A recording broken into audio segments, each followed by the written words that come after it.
Ito na yun. Ito na.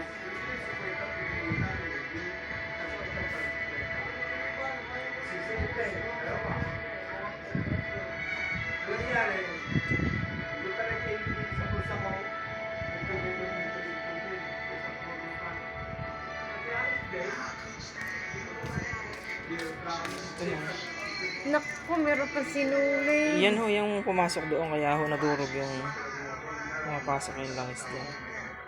Kaya nasira na po yan. Ito po yung papalitan natin. Ibibili ka niyan. Meron pa ako niya.